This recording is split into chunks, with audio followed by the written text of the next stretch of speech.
अजीज़ान करामी, नवासा रसूल गोशे बतूल हज़रत इमाम हुसैन के नाम नामी इस्म ग्रामी से कौन वाकिफ़ नहीं। ये वो शहजादा है जो प्यारे नबी सल्लल्लाहु अलैहि वसल्लम को प्यारा है, आपकी आंखों की ठंडक है और उम्मत के लिए रहनुमा है और मशाल राह है। ये वो नवासा है जिसे प्यारा नबी खुद मोहब्बत करता है और जिससे मोहब्बत ईमान का जुज़ है। ये वो नवासा है जिसके लिए प्यारे नबी सल्लल्लाहु अलैहि वसल्लम ने रातों को उठ उठ कर दुआएं की। ये वो शहजादा है जब प्यारे नबी के कांधों पर सवार होता है तो हजूर सजदा भी लंबा कर देता है। ये वो नवासा है जब चलता है तो इसकी चाल को देखकर प्यारा नबी सल्लल्लाहु अलैहि वसल्लम मुस्कुराता है।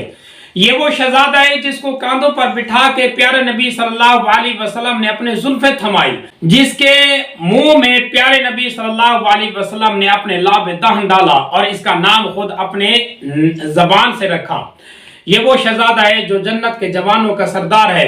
यह हजरत इमाम हुसैन वो शहजादा है जिसने कुरान की इज्जत को भी उठाकर अपने कंधों पे सवार किया। अजीज़ा ने करामी, अगर इमाम हुसैन की सीरत का तज़किरा करें तो आपकी सीरत के बहुत सारे ऐसे पहलू हमें मिलते हैं जो हमारी जिंदगी को संवार दें और हमारे लिए मशाल राह बने। और जब तज़किरा करते हैं इमाम हुसैन का तो हमें याद आती है इमाम हुसैन की आल और आपके औलाद और आपके बेटे और आपकी बेटियां। अगर आपके खानदान का तज़किरा करें तो खानदान हजरत इमाम हुसैन का कुछ इस अंदाज से है। हजरत इमाम हुसैन की बीवियों का तज़किरा जो तारीख की किताबों से हमें मिलता है वो तकरीबन 6 हैं। उनके नाम कुछ इस अंदाज से हैं। पहली बीवी शेर बानो, ये शेर बानो नौशेरवान जो फारिस का बहुत बड़ा हुक्मरान था उसकी ये पोती है।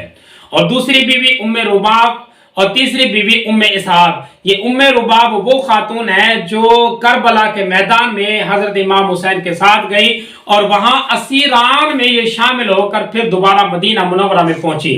और यही वो खातून है हजरत इमाम हुसैन के बाद बड़े बड़े साहबा ने, बड़े बड़े लोगों ने, नामवर शहजादों ने इनको पेशकश की निकाह की, लेकिन इस खातून ने, इस प्यारी शहजादी ने ये कहकर अपना अक़द मनसूख कर दिया कि जब हजरत इमाम हुसैन के साथ मैंने अक़द किया और हजरत अली की बहू बनी, अब इससे बड़ा कोई घराना नहीं लूंगी और जन्नत में इन्हीं के घर को पसंद करूंगी। इस एतबार से ये कहकर हजरत उम्मे रुबाब ने दोबारा कोई शादी नहीं की।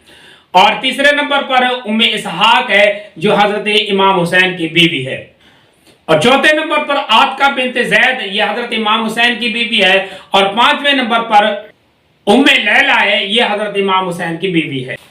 और छठे नंबर पर कबीला कुज़ाइया की एक औरत है जिसका निकाह भी हजरत इमाम हुसैन के साथ हुआ। इसका कोई नाम तारीख की किताबों में नहीं आया, सिर्फ इतना तज़किरा मिलता है कि कबीला कुज़ा की एक औरत थी जिसका निकाह हजरत इमाम हुसैन के साथ हुआ। और जब औलाद का तज़किरा करते हैं तो हजरत इमाम हुसैन के जो बेटे हैं वो सारे इख्तलाफी रिवायात मिलाकर तकरीबन 9 मिलते हैं, जिनका तज़किरा कुछ इस अंदाज से है। नंबर 1 अली अकबर, नंबर 2 अली औसत जिसको ज़ैनुल आबिदीन कहते हैं, नंबर 3 अली असगर।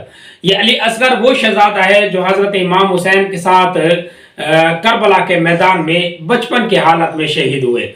और चौथे नंबर पर अब्दुल्ला या मोहम्मद है जिसका तज़किरा भी आता है तारीख की किताबों में। और 5वें नंबर पर हजरत जाफिर जो हजरत इमाम हुसैन का बेटा है। और 6ठे नंबर पर मोहसन और 7वें नंबर पर हमजा और 8वें नंबर पर हजरत अमर नामी एक शहजादा है जो हजरत इमाम हुसैन का बेटा है। और 9वें नंबर पर आता है हजरत इब्राहिम, ये भी हजरत इमाम हुसैन का बेटा है। तो बेटियों का जब तज़किरा आता है तो हजरत इमाम हुसैन की 4 या इख्तिलाफी रिवायत के साथ 5 बेटियों का तज़किरा कुछ इस अंदाज से आता है। पहली बेटी जिसका नाम सकीना है, दूसरी बेटी जिसका नाम फातिमा कुबरा है, और तीसरी बेटी जिसका नाम फातिमा सुगरा है, और चौथी बेटी जिसका नाम ज़ैनब है, और 5वीं बेटी जिसका नाम रुकैया है। तो ये है हजरत इमाम हुसैन के अज़वाज तकरीबन 6 हैं और बेटे तकरीबन 9 हैं और बेटियां तकरीबन 5 हैं।